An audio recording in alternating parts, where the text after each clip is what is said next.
Savannah Brooks never imagined that her modest life as a masseuse in a wellness spa tucked away on Fifth Avenue would collide with the untouchable world of billionaires. But fate had a strange sense of timing. Each day she wore a smile that masked the crushing weight of unpaid hospital bills, eviction threats, and a mother who needed constant care, her world held together by calloused hands and quiet strength. While her friends chased dreams or married well, Savannah stood in the shadows, holding together a broken family with nothing but grit and grace, surviving one massage at a time. She had long learned to pour serenity into others even as her own world crumbled in silence. That evening, the spa's scent of eucalyptus and lavender lingered as the city buzzed outside, indifferent to her exhaustion. She adjusted the oil warmer mechanically, her motions routine, until the chime of the door drew her attention. In stepped a man who didn't belong in her world. Tailored navy coat, steel posture, ocean blue eyes that could silence a room, and he walked with the kind of power that made even silence feel commanding. She didn't know his name yet, but his aura sent the receptionist into a flurry of hushed whispers. He signed the appointment card as Mr. Grayson, but Savannah instantly sensed something deeper, something hidden beneath the cold exterior and the pressed suit. The session began without words. As her fingers traced over his tense shoulders, she could feel tension that went beyond muscle. This was a man carrying the weight of memory, regret, and power. She worked in silence, trying to focus, but his presence kept tugging at something she couldn't name. He didn't flinch, he didn't speak, but when it was over and she politely offered him water with a tired smile, he remained seated. There was an unnerving stillness in the air, like the calm before a storm. Slowly, he too turned to face her fully for the first time, his eyes piercing through her like he was trying to read something written on her soul. Then, without hesitation or awkward buildup, he placed a check on the counter. Its figure so absurd her breath hitched. One night, $1 million, no strings attached. His voice was low but firm, not suggestive, not arrogant, just cold, like a man used to getting what he wanted. Savannah stared at the check as though it were a snake. "Excuse me?" she asked, her voice a whisper of disbelief. He didn't blink. "I'm not here for games. I need one night of your time. That's all." The room suddenly felt too small, too warm, too surreal. Her palms were sweating, her heart pounding in disbelief, rage, and something she couldn't place. "Why me?" she asked. Not out of curiosity, but because her soul demanded an answer. He didn't smile, didn't leer. He simply looked at her like she was the answer to a question he'd been asking for years. "Because you remind me of someone," he said quietly. "Someone I lost a long time ago." Savannah's world tilted. She wasn't prepared for this, for the possibility that she was a ghost of someone else's love story, summoned by grief and wealth. The walls of professionalism crumbled as emotions flooded in, confusion, suspicion, vulnerability, and beneath it all, a flicker of something dangerous. Hope. Hope that maybe this wasn't about money or lust, but something else entirely. But hope was a luxury Savannah had long stopped affording herself. She stepped back, struggling to gather the right words, but none came. Her eyes fell back on the check. $1 million could save her mother's life, pay off the loans that threatened their home, and erase years of suffocating hardship. But at what cost? Her dignity, her peace, her sense of self? Elias Blackwood, the man behind the alias, stood there waiting, not pressuring, just watching, as if he already knew her answer before she did. He had everything a man could ever want, except what he truly needed. And Savannah, whether she wanted to or not, was now a piece of that need, unknowingly wrapped in a mystery much deeper than her own. The moment stretched, two strangers caught in a collision of past trauma and present desperation, each hiding behind masks, his of stone, hers of survival. And in that suspended silence, something shifted. The air between them became heavier, not with lust, but with unspoken stories, unhealed wounds, and an offer that could unravel both of their worlds. Savannah wasn't sure if she was being tested, tempted, or manipulated. But one thing was certain. This wasn't just about money. It was about ghosts, his and hers, and the quiet ache of two lives teetering on the edge of something irreversible. And though she hadn't spoken her answer yet, she could feel the storm brewing inside her. because in Elias's eyes, she wasn't just a masseuse, she was a memory reborn. Savannah hadn't slept in 2 nights, her mind a battlefield between principle and survival, torn by the echo of Elias's offer and the cruel reality knocking at her door in the form of overdue rent, medical notices, and her mother's deteriorating health. Pride screamed to walk away, but desperation whispered louder, dragging her into a world where choices weren't black and white, but shaded in painful grays. The moment the doctor said the word emergency surgery, Savannah's breath caught in her throat like shattered glass. She knew no insurance policy or prayer would cover what she owed. And as she stood outside the sterile hospital, clutching her purse with trembling fingers, she reached for the business card tucked away in the back of her wallet, like a sin she never meant to commit. She dialed his number slowly, afraid of what would follow, half hoping it would be disconnected. But Elias answered on the second ring with, calm. Hello, as if he'd been expecting her call all along. That night, the city sparkled like diamonds beneath the penthouse skyline, but Savannah felt like a trespasser in a fairy tale carved from sorrow and steel. She wore her most modest blue dress, ironed 3 times to perfection, her hair tied back, face bare of makeup, unsure if she was stepping into a deal or a trap. But when Elias opened the door, his expression wasn't lustful or smug. It was unreadable, like a painting halfway between admiration and guilt. His eyes studied her not as an object, but as someone who surprised him simply by existing. The penthouse was impossibly grand, floor-to-ceiling glass, soft lighting, a piano tucked beside a fireplace. But the most striking thing was the atmosphere, quiet, tender, restrained. He didn't lunge, didn't leer, didn't speak of money or expectation. Instead, he handed her a glass of red wine, not with entitlement, but as if offering peace.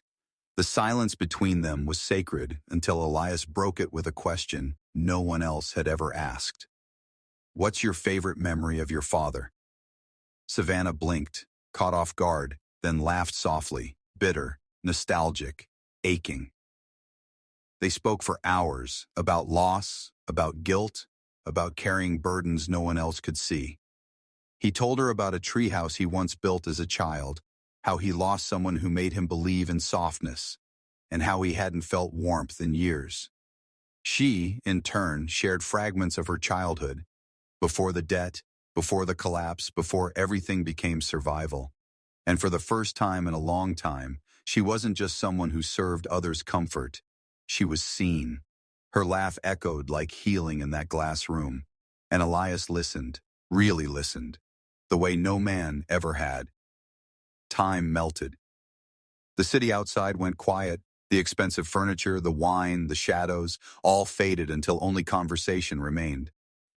She caught him glancing at her hand once, not with hunger, but with longing, like he was holding himself back from touching something sacred. At midnight, she stood to leave, gently placing the untouched check on the table. But as she turned, Elias reached out. Not roughly, not possessively, but with a hesitant touch on her wrist, his fingers trembling as he whispered, "Stay. Not for the money. Just stay." The vulnerability in his voice undid her. It wasn't a command, it was a plea. A raw, wounded man begging for a moment of connection in a world that had turned cold. And Savannah, whose entire life had been built around giving, finally allowed herself to receive. Not out of pity or fear, but out of the deep, unspoken bond that had formed between 2 fractured hearts. She nodded once, quietly, her eyes locked on his, and he exhaled like he'd been holding his breath since the day she walked into his life. She stayed. Not for $1 million, not even for her mother. She stayed because in that moment, Elias Blackwood stopped being the billionaire who made an indecent offer. He became the lonely boy behind the empire, and she, the woman brave enough to sit with his silence. Savannah stirred to the soft sound of rain against the glass, her eyes adjusting to the warm gold hues of morning pouring through the penthouse windows. The bed beneath her was far too luxurious, too quiet, and the air too thick with unspoken meanings. Still clothed from the night before, she found herself wrapped in a cashmere blanket, the faint scent of Elias still lingering, subtle and masculine. She sat up slowly, her fingers brushing against a silver tray, toast, eggs, and perfectly cut fruit alongside a delicate note written in confident handwriting. No expectations, just thank you. Elias. And beneath it, lying like an anchor, was the $1 million check, untouched, unsigned, uncashed. She stared at it for a long moment, not knowing whether to laugh, cry, or run. Nothing about last night made sense. He hadn't used her, hadn't demanded anything, and yet she felt utterly exposed, as if she'd given more of herself in silence than she ever had in words. She left the penthouse quietly, but her heart didn't follow. It stayed behind, caught somewhere between curiosity and caution. In the days that followed, Savannah returned to her routines, but everything had shifted. Elias began appearing more frequently at the spa. Always reserved, always with that unreadable expression. But now he requested her by name. No aliases, no pretense. He never mentioned the check, never hinted at that night, but something unspoken hung in the air whenever their eyes met, like pages waiting to be turned. His presence became a pattern, always at the end of her shift, always when the sky outside turned darker, and she began to realize that the silence between them had become a language of its own. One particular evening, the sky broke open with rain, and Elias sat across from her once again, shirt unbuttoned, just enough for his collarbone to peek through. As she worked on his shoulder with professional care, her fingers brushed against a long, faded scar. He flinched, not from pain, but from memory. "I got that the night she died," he said, his voice barely audible, like a ghost remembering its name. Savannah paused, her breath caught midair. "Who?" she whispered, but his eyes darkened, and he turned away, retreating into silence. That single moment unraveled something inside her, an ache that wasn't hers but felt devastatingly familiar. Later that night, driven by instinct or perhaps concern, Savannah waited by the private exit and saw him walk toward the elevator at the far end of the building, one no guest ever used. She hesitated for a heartbeat, then followed quietly, her footsteps muffled by the carpet, her pulse racing with every floor they passed. When the elevator stopped at a floor that didn't exist on the directory, her stomach knotted. The doors opened to a space unlike anything she'd imagined, not opulent, not showy, but sacred. A room dimly lit by warm lamps lined with shelves of journals, faded love letters, old music records, and on the far wall, frozen in time, was a large portrait of a woman whose eyes, lips, and even sorrow mirrored Savannah's own. The resemblance was eerie, almost cruel. Savannah stepped closer, drawn by something magnetic, and beneath the painting was a name etched in gold, Annabelle Hart. Her throat tightened. She'd heard whispers of that name in tabloids years ago, a tragedy that had once shaken high society. Annabelle, Elias's fiancée, had died in a horrific crash 5 years prior. The media had painted him as a grieving man turned ice-cold mogul. But standing in that room now, surrounded by relics of a lost love, Savannah saw the truth. Elias wasn't cold. He was haunted. Every page in that room whispered devotion, regret, and a story abruptly ended. She turned to him, tears brimming but unshed, and asked, "Is this why?" He didn't answer. He didn't need to. His eyes, heavy with ghosts, said it all. Savannah wasn't just a stranger who had stumbled into his life. She was the echo of someone he had loved and lost, a cruel twist of fate wearing a new name, a new voice, but the same haunting eyes. And for the first time, she questioned everything. Not just his intentions, but her own presence in his life, her reflection in that portrait, and whether she was here by chance or by destiny. Savannah stood there in Elias's grand penthouse, its walls draped in art worth more than her life's earnings, yet none of it could distract her from the jagged silence that hung between them after his words. "But when I'm with you, the ghosts quiet down." Her chest tightened, her fingers curled into fists at her sides, and she couldn't tell if it was heartbreak or relief coursing through her. She had spent weeks navigating this strange, tender proximity to a man whose presence both wounded and comforted her. But now she knew. She was never really seen. She was a shadow of a woman who once owned his heart. And even though she had never met the one he grieved, Savannah hated her in that moment. Not because she existed, but because her memory occupied a space Savannah ached to claim. As she turned away, her reflection caught in the mirror, a woman disheveled, with eyes too tired for someone her age, lips trembling from truths too sharp to swallow. The headlines didn't help. Millionaire Elias Hargrove's new flame, a spa girl, splattered in every tabloid, accompanied by a photo of Savannah mid-shift, sweat on her brow, her uniform wrinkled, her eyes unaware of the ambush. Her dignity was sold to clicks and gossip columns. Paparazzi parked outside her building like vultures, snapping photos even when she cried in the hallway. Her manager, once kind, now wore the same bitter mask as the media and told her gently that the spa couldn't afford the drama she brought. A suspension without pay followed, then angry notes slipped under her door accusing her of chasing fame. And then the worst of it. Her apartment vandalized, the door spray-painted with slurs, her mattress sliced open like a gutted animal. She sat among the mess, knees to her chest, surrounded by glass and hatred she never asked for, and wept like a child left in the ruins of something beautiful. That night, Elias showed up, not in a suit, not like the cold billionaire she'd met, but in a hoodie and jeans, like someone trying to forget who he was. He didn't ask permission. He picked her up gently as if she weighed less than his sorrow and carried her to the car like she was something precious, something broken but worth protecting. She didn't fight it. She was too tired to scream, too heartbroken to argue. In his home, she expected walls, but not the kind he built inside himself. Elias gave her the guest room, freshly prepared with soft sheets, candles she liked, and a window view of the stars. He gave her silence too, an uncomfortable, wordless tension that felt like both comfort and cruelty. He brought her food, but rarely ate with her. He offered warmth, but never his hand. Savannah tried to understand. Was he punishing himself for feeling again? Or punishing her for not being the woman he lost?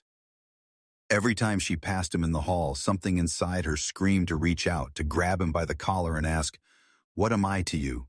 A ghost? A bandage? A mistake?" But she said nothing, just nodded and kept walking. He watched her sometimes, when he thought she wouldn't notice, with those blue eyes that looked like oceans frozen over. She caught him once, his gaze resting on her face like he was searching for something lost, something buried deep. "You're not her," he had whispered before, and now the words looped in her head like a cruel lullaby. She wasn't her, but who was she to him? One night, thunder cracked the sky open, and Savannah found herself standing outside Elias's door, rain drumming against the glass, as if the world mirrored her chaos. She didn't know what she needed, closure, comfort, or just the truth, but her knuckles tapped softly. He opened the door, disheveled, tired, but his eyes widened at the sight of her drenched, shivering. "I can't sleep," she said, her voice barely a breath. He stepped aside. She sat on the edge of the couch, hugging her knees, while he made tea, the quiet hum of the kettle filling the space they didn't know how to speak into. Finally, she asked it, the question that had burned her throat for days. "Was I just a distraction?" Elias paused mid-pour, the steam fogging up his glasses before he removed them. "You were the first person I saw in color again." The answer both healed and hurt. It wasn't love, but it wasn't nothing either. She nodded, swallowed hard, and sipped the tea like it could wash away the ache. That night, she didn't return to the guest room. She fell asleep on the couch, and when she opened her eyes at dawn, she found a blanket over her and Elias sitting beside her, asleep in the chair, arms crossed, as if guarding her dreams from the darkness he knew too well.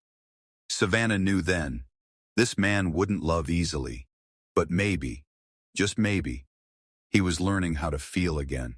And she, though shattered and bruised by the world, was still willing to wait, not because she was weak, but because somewhere in his silence, she saw the flicker of a heart that still beat, just hidden beneath the wreckage. The ocean hummed its lullaby as Elias and Savannah stood in each other's arms beneath the swaying shadows of the maple trees, their foreheads resting together, breathing the same air as if the world had finally quieted to honor this fragile moment between two broken people learning how to be whole again. The night wrapped around them like a velvet shawl, and Elias, for the first time in years, didn't feel like he had to fight the silence. It wasn't empty tonight. It was full, sacred, and bursting with the warmth of something unspoken.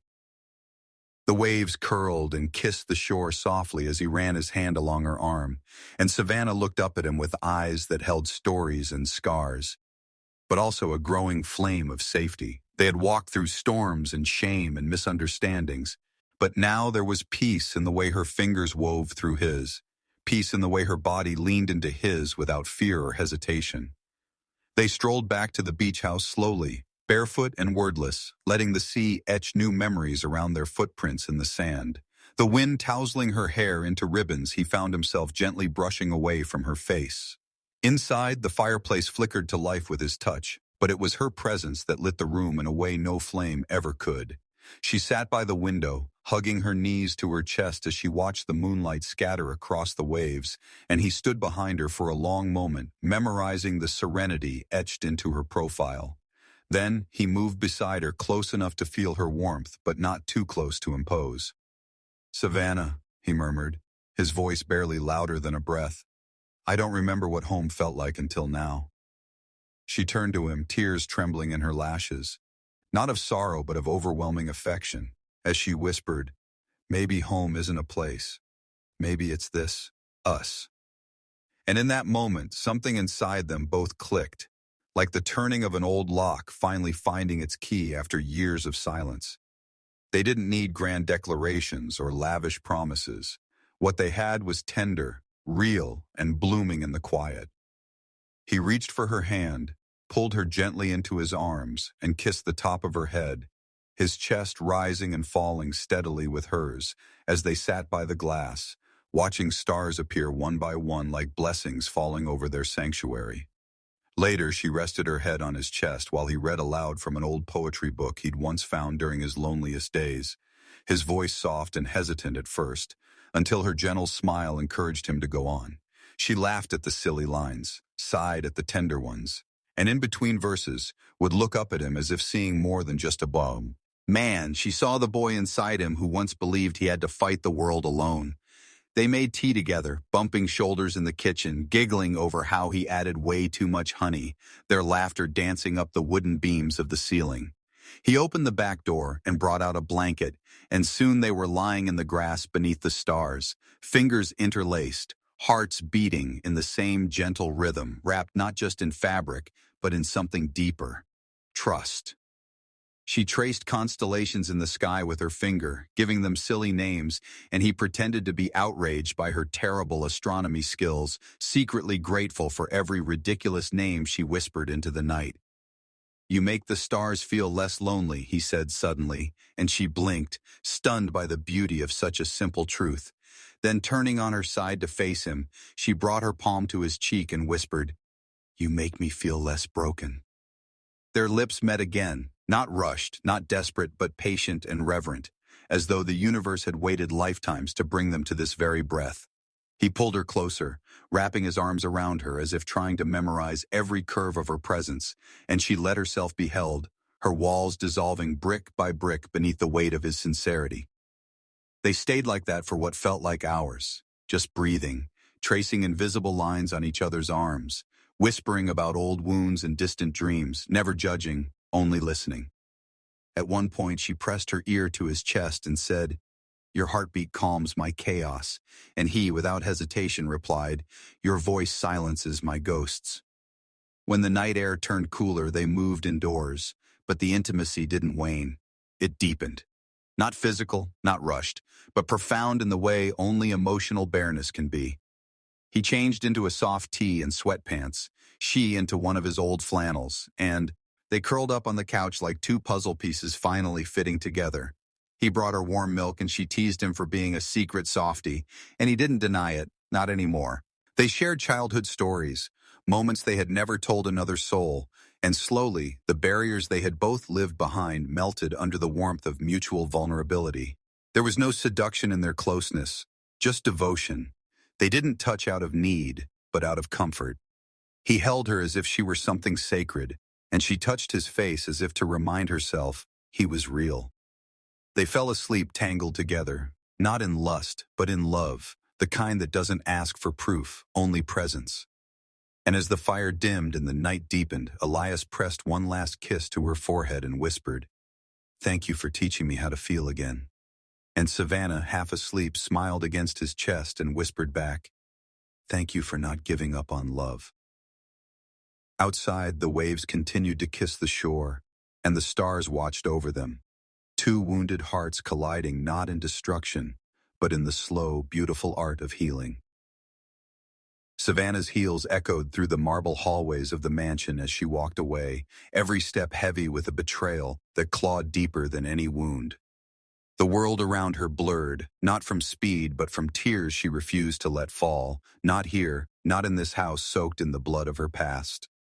The man she had begun to trust, the man whose touch once melted her walls, now stood on the other side of a legacy soaked in her father's ruin. Every smile Elias gave her now felt retroactively laced with deception, every moment of softness, a cruel illusion. The letter in her purse burned like a brand against her hip, a ghostly whisper of her father's voice crying out through ink and old paper, reminding her that love, no matter how intoxicating, couldn't rewrite history. Elias had run after her, his voice cracking under the weight of denial. But Savannah couldn't hear anything beyond the thunder of her shattered world. Her taxi ride away from the estate, as silent, except for the echo of her heartbeat pounding accusations she couldn't unhear. When she arrived at her tiny apartment, the contrast between her modest world and Elias's empire was glaring, insulting. She crumpled on the floor, the court documents spilling like autumn leaves around her, every page another nail in the coffin of what could have been. Elias's father hadn't just taken land, he'd taken dignity, dreams, and her father's last breath. And now, Elias was offering solutions like band-aids on broken bones, still wrapped in the comfort of wealth his family stole. She stared at the ring he'd slipped on her finger just days ago, the promise of something real. It mocked her now. With trembling fingers, she slid it off and placed it gently on the table beside her, like a final whisper of goodbye. She thought of her father then, of the way he used to sing to her while working in their fields, of the pride in his voice whenever he said she would rise above their pain. She had done it, but into whose arms had she risen? The enemy's. Her stomach turned with the realization that fate had played her like a cruel puppet. Her phone buzzed endlessly, Elias over and over, pleading, apologizing, explaining. But silence was her only reply. She needed to breathe, to think, to feel without the weight of him tethered to every emotion. She lay awake all night, watching dawn break through her curtains, knowing that when sunlight hit her face, she'd no longer be the same woman who once believed love could overwrite legacy. The next morning, she packed a small bag, not to run, but to reclaim. She had to find answers that weren't filtered through Elias's voice, to dig through court records, to understand every layer of what had been done to her family. If Elias truly didn't know, she needed proof. If he did, then his betrayal was deeper than anything she'd ever imagined. Either way, she had to walk through fire to find her truth. No more being the girl who needed saving. No more falling for saviors who wore the same surname as her family's destroyers. She left her apartment with no makeup, no armor, just truth in her eyes and war in her heart. And though her heart screamed for Elias, her soul demanded something more powerful: justice. The silence between them had been filled with memories, regrets, and a longing that neither time nor distance could silence. Elias had once been the powerful millionaire CEO with the world at his feet, but now he was just a man, unraveling thread by thread, haunted by the echo of her laughter and the weight of his choices. The days blurred into nights, and every corner of his penthouse screamed of her absence. No scent of lavender massage oil, no quiet humming from the kitchen, no soft laughter while folding his expensive suits. He'd given up everything. Boardroom battles, billion-dollar meetings, sycophantic handshakes, all worthless in the shadow of losing Savannah. He wandered through the ruins of his empire, not as a conqueror, but as a man stripped of purpose. Meanwhile, Savannah had escaped the chaos and returned to simplicity, to the kind of quiet where healing whispered through the rustling trees and steaming herbal teas replaced broken promises. But even peace had its own ache. She worked at a modest wellness center tucked between pines and mountains, surrounded by clients who didn't know her name once made headlines. Her fingers massaged pain away from strangers while her own heart remained bruised. She avoided the news, avoided the city, avoided anything that carried his cologne. And yet she found herself dreaming of a drenched man standing in the rain, holding not money, but remorse. Then came the evening she didn't expect. The child had freckles and nervous eyes, and when he handed her the envelope, he whispered, "He told me you'd understand." Her hands trembled before she even tore it open. Inside, Elias's handwriting danced across the page like a storm, raw, rushed, desperate. Every word felt like a wound laid bare. He called her his sunrise, not his masseur, not his scandal, not the woman his family dismissed, but the light he woke up for. He wasn't trying to fix things with diamonds or checks or PR spins. He was shedding the skin of the man who had everything but felt nothing. He was offering her a life built on truth, not transactions. Savannah stood in the center of the clinic, heart thudding so loud it drowned out the ticking clock. Midnight, the place they first met. No guards, no cameras, just them. She didn't pack a bag, she didn't tell anyone. She only wore the bracelet he once admired and stepped out into the storm. The rain was unforgiving, but so had been their journey. When she arrived at the old spa, the air was heavy with nostalgia. The walls remembered whispered secrets. The scent of eucalyptus lingered faintly. And there he was, Elias, no longer the composed CEO, but a soaked silhouette waiting for a miracle. His black hair clung to his forehead, his hands trembled slightly, and his eyes, those stunning blue eyes, searched for forgiveness. In his hand wasn't a suitcase or a title deed, it was a simple ring. No fancy box, just a circle of intent and eternity. He didn't approach her. He didn't speak first. He waited. Waited like a man who knew he didn't deserve redemption but hoped for it anyway. When he finally did speak, his voice was barely a whisper above the rain. "I don't want to buy your time. I want to earn your life." The sentence struck her like lightning, not because it was poetic, but because it was the truth. He wasn't making promises. He wasn't playing games. He had lost everything and still stood there, offering her the only thing left, his heart. Savannah stepped closer, her boots splashing through shallow puddles, tears mingling with raindrops on her cheeks. She didn't ask questions. She didn't accuse. She saw the man beneath the mistakes. The boy who once smiled shyly when asking for a massage appointment. The one who closed his eyes during their sessions, not just from relief, but because being touched by someone who cared was so unfamiliar. Her hands reached up, not for the ring, but for his face. Her thumb brushed over his cheekbone, and he closed his eyes like he'd waited lifetimes for her to do just that. He dropped to his knees, not as a proposal, but as a confession. The kind of surrender only love could demand. She didn't say yes. She didn't say anything at all. Her lips answered for her. She kissed him, not as a reward, not as an ending, but as a beginning. A kiss filled with pain and promise, with apology and acceptance. In that single moment, the past burned. Every cruel comment, every newspaper headline, every slap of betrayal from his world. It melted away. And from its ashes rose something delicate, something raw, something real. Savannah helped him up, fingers laced with his, and they stood in the lobby where their story began, not as Millionaire and Masseur, but as Elias and Savannah. Two souls weathered by life, standing in the rain, wrapped in each other's warmth. No deals, no conditions, just love, messy, brave, and finally free.